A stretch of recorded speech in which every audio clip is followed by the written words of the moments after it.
Bismillahirrahmanirrahim. Assalamualaikum warahmatullahi wabarakatuh.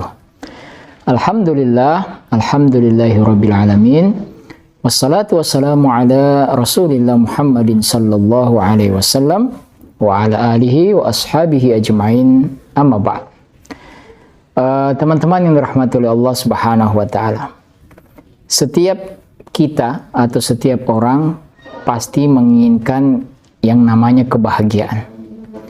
Tetapi kadangkala banyak orang gagal memahami arti kebahagiaan itu. Kebahagiaan sering diukur dengan pencapaian harta, ya, besarnya rumah, banyaknya kendaraan dan lain sebagainya. Dan gagal dalam memahami kebahagiaan itu pada akhirnya mengantarkan seseorang menjadi buta nurani dan akal sehatnya. Sebagai bukti atau sebagai contoh, peristiwa beberapa tahun yang lalu yang kita kenal sempat viral, yaitu Kanjeng Dimas, ya. Bagaimana dia dianggap seorang wali yang mempunyai karomah, ya, mampu mengeluarkan uang dari kantong jubahnya dengan kursi kebesarannya, dan uang itu tak pernah berhenti, ya. Melihat hal itu banyak orang yang terpesona, sehingga logika ekonomi bahkan akal sehat itu menjadi hancur lebur dengan jumlahnya uang yang seperti tidak pernah habis-habisnya. Dan tidak sedikit yang menjadi pengikut daripada Kanjeng Dimas itu bukanlah orang-orang yang tidak berpendidikan tinggi, bahkan ada yang sampai dari luar negeri. Padahal kita sudah belajar dari guru-guru kita tentang ilmu akidah, bagaimana kita diajarkan tentang apa itu karomah. Yang kita tahu bahwa karomah itu, ya, bahkan sampai kepada level mukjizat sekalipun kepada para nabi dan para rasul, itu adalah sesuatu yang tidak dapat diulang-ulang. Dia hanya akan kejadian satu kali saja. Maka perhatikan, misalnya mukjizat Nabi Ibrahim yang tidak hangus terbakar api. Apakah pernah kita dengar setelah cerita itu kemudian Nabi Ibrahim berulang-ulang masuk api, keluar masuk api hanya ingin membuktikan mukjizat itu? Tidak ada, itu hanya terjadi sekali. Sama seperti misalnya Nabi Musa dengan tongkatnya yang berubah menjadi ular. Kita tidak pernah mendengarkan cerita bahwa tongkat itu dipermainkan berulang kali oleh Nabi Musa menjadi ular. Hanya sekali saja ketika berhadap-hadapan dengan para tukang sihir Fir'aun. Artinya yang namanya karomah tidak dapat diulang. Ya, tidak dapat diulang. Nah, yang lebih menarik lagi ketika kemudian Kanjeng Dimas ditangkap oleh pihak berwajib, ya, menjalani proses pemeriksaan, dia mengaku stres dalam pemberitaan. Bagaimana mungkin seorang wali Allah itu stres? Wali Allah tidak pernah stres, tidak pernah pusing, seperti mana firman Allah di surat Yunus ayat 62. Ala inna awliya Allah la khaufun alaihim wa lahum yahzanun. Ketahuilah bahwa para wali-wali Allah itu tidak ada rasa takut, tidak ada rasa sedih dalam diri mereka. Ya, boleh jadi stres yang dia katakan itu adalah apa yang disampaikan oleh Al-Quran di surat Al-Baqarah 275 ketika menceritakan tentang para pemakan riba. Alladzina ya'kuluna riba la yaqumuna illa kama yaqumul ladzi yatakhabbathu syaitanu minal mas. Orang-orang yang makan riba itu tidak bisa berdiri kecuali berdirinya seperti orang-orang yang kemasukan syaitan. Mereka yang beraktivitas dengan amalan riba, yang secara nominal uang itu terus bertambah, mereka berubah akan menjadi para pemuja harta. Mereka akan menjadi kikir, mereka akan menjadi pelit. Sementara kita tahu yang namanya nasib orang tidak selamanya bahagia, dan ekonomi juga tidak selamanya mulus-mulus saja. Selalu ada waktu dia menjadi punya masalah, dan ketika masalah itu datang, mereka yang melakukan aktivitas riba, kejiwaan mereka tidak siap, dan sehingga pada akhirnya ketika mereka berada di posisi yang di bawah, mereka menjadi sakit jiwanya, bahkan ada yang sampai stres, seperti mana firman Allah tadi, alladzina ya'kuluna riba la yaqumuna illa kama yaqumul ladzi yatakhabbathu syaitanu minal mas. Oleh karena itu, kita perlu belajar 3 jurus berinteraksi dengan harta sehingga kita tidak berubah menjadi orang-orang yang gagal dalam memahami harta itu. Teman-teman yang dirahmati oleh Allah Subhanahu wa taala, jurus pertama yaitu benar dalam memahami. Memahami apa itu harta. Harta dalam bahasa Arab disebut ma la yamilu mailan. Segala sesuatu yang membuat manusia condong kepadanya, suka kepadanya. Nah, jurus pertama ini bagaikan dalam ilmu silat, dia harus kuat. Menjadi jurus kuda-kuda, menjadi jurus yang pertama sekali. Ketika menguasai jurus pertama ini, mudah-mudahan jurus-jurus berikutnya itu dapat mudah dipelajari. Dia menjadi dasar dan dia menjadi pondasi, yaitu benar dalam memahami apa itu harta.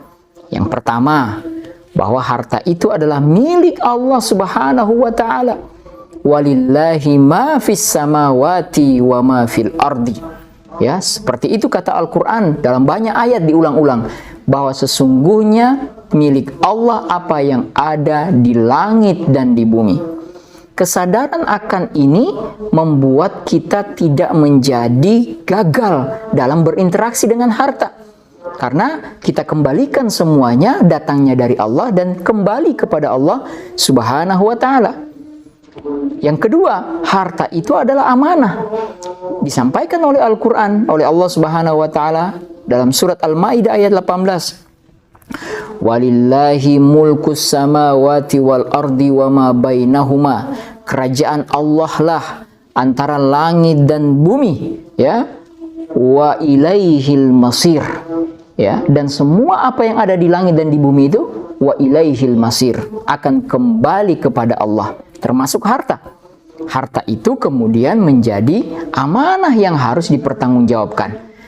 Ya, harta itu adalah anak, harta itu adalah harta benda, emas, perak dan lain sebagainya. Yang ketiga, harta itu hanya hiasan belaka.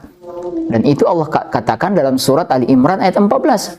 Zuyyina linnas, dijadikan indah dalam pandangan manusia, hubbus syahawat, suka kepada syahwatnya, minan nisa, kepada wanita, wal banin, kepada anak laki-laki, wal qanatiril muqantarati minadz zahabi wal fiddah, tumpukan emas dan perak, wal khailil musawwamah, kuda tunggangan, wal an'am, kebun-kebun, hewan ternak, wal hars, kebun-kebun, ya. Ya, zuyyina linnasi hubbus syahawati minan nisa'i wal banin wal qanatil muqantarati minadz zahabi wal fiddati wal khail musawwamati wal an'am wal harth, dzalika mata'ul hayatid dunya. Semua itu hanya kesenangan hidup dunia, ya. Dzalika mata'ul hayatid dunya wallahu 'indahu husnul ma'ab. Hanya di sisi Allah segala yang baik itu, atau kembali yang baik itu adalah di sisi Allah Subhanahu wa taala. Dan yang terakhir yang harus dipahami dengan jurus yang pertama ini, benar dalam memahami bahwa harta itu adalah ujian bagi kita. Seperti mana Allah katakan dalam surat Al-Anfal ayat 28, wa'lamu, ketahuilah, annama, sesungguhnya, amwalukum, harta kalian, wa auladukum, dan anak-anak kalian itu adalah fitnah. Itu adalah ujian. Maka orang yang mau lolos atau mau lulus dari ujian, dia harus bisa betul-betul memahami apa yang sedang berada di tangannya, apakah menjadi ujian, menjadi bala bagi dia, atau sebaliknya menjadi sarana untuk mendapatkan ridho Allah Subhanahu wa taala. Teman-teman yang dirahmati oleh Allah Subhanahu wa taala, jurus kedua yang harus dipunyai adalah, setelah benar dalam memahami, jurus yang kedua adalah halal dalam mencari. Ya, halal dalam mencari. Hadis yang sudah pernah kita bahas sebelumnya, bagaimana Rasulullah SAW menceritakan kepada kita seorang laki-laki yang menghadapkan tangannya ke atas langit berdoa, ya Rabb, ya Rabb, ya Rabb, tetapi makanannya, minumannya, pakaiannya, dan dia kenyang dengan hal-hal yang haram. Fa'anna yustajabalahu. Kata Rasul, bagaimana doanya bisa diterima? Nah, sementara kita ini butuh kepada ridho Allah, berdoa kepada Allah Subhanahu wa taala. Bagaimana doa kita bisa dikabulkan kalau kemudian dalam mencari harta itu kita melalui hal-hal yang dilarang oleh Allah Subhanahu wa taala. Kita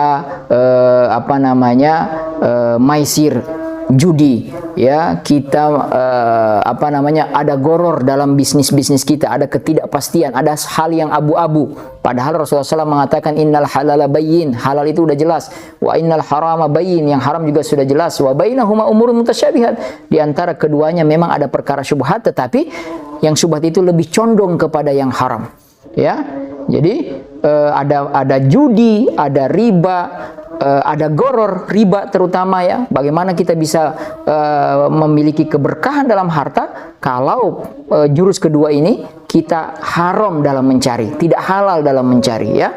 Dan Khalifah Umar bin Khattab ketika beliau menjabat sebagai khalifah, beliau keluar masuk dalam pasar-pasar dan beliau mengatakan yang kalimat itu sampai hari ini masih dicatat dan direkam. Kata beliau, la yabi' fi suqina hadha, tidak boleh berjual beli di pasar-pasar kami ini. Maksudnya apa? La yadkhul ila suq, enggak boleh masuk dalam pasar ini, ya. Apa kata beliau? Illa man tafaqqaha fid din, kecuali yang sudah ngerti tentang agamanya, faqih dalam agamanya. Faqih dalam agama itu artinya dia tahu mana yang halal dan haram. Jadi jurus yang kedua ini adalah halal dalam mencari. Teman-teman yang dirahmati oleh Allah Subhanahu wa taala. Setelah jurus yang pertama, benar dalam memahami, jurus yang kedua, halal dalam mencari. Nah, ini yang terakhir, jurus yang ketiga. Berkah dalam menikmati. Apa itu berkah? Berkah dalam bahasa Arab bisa terambil dari kata al-birkatu, sumur. Sumur itu adalah sesuatu, ada satu lubang yang kita gali berapa meter ke bawah, tetapi air yang mengalir hanya paling 1 atau 2 meter tingginya. Nah, yang kecil, yang sedikit itulah kemudian kita ambil airnya terus-menerus tapi tidak pernah habis. Itulah yang disebut dengan keberkahan. Dia sedikit tapi terasa manfaatnya. Dia kecil terasa besar manfaatnya. Ya, dia sempit, memang kelihatan sempit kecil tapi terasa luas manfaatnya. Ya, kita butuh yang namanya keberkahan. Berkah dalam usia, berkah dalam ilmu, berkah dalam keluarga, berkah dalam masyarakat, berkah dalam bangsa dan negara. Seperti mana firman Allah yang sering kita ulang-ulang di surat Al-A'raf ayat 96, "Lau anna ahlal qura amanu wattaqau", seandainya satu penduduk negeri itu mereka beriman dan mereka bertakwa, la fatahna, akan kami buka, ya, barakatin, banyak keberkahan, minas sama, turun dari langit, wal ard, keluar dari perut bumi. Mudah-mudahan 3 jurus ini menjadi kekuatan kita dalam berinteraksi dengan harta. Yang pertama, benar dalam memahami. Yang kedua, halal dalam mencari. Dan yang ketiga, berkah dalam menikmati, yaitu dengan berbagi kepada yang lain dan tidak cukup dengan kepuasan diri sendiri, baik melalui zakat, infak, dan sedekah. Semoga Allah Subhanahu wa taala menjadikan kita berkah dalam harta-harta kita. Amin ya rabbal alamin. Terima kasih. Wassalamualaikum warahmatullahi wabarakatuh.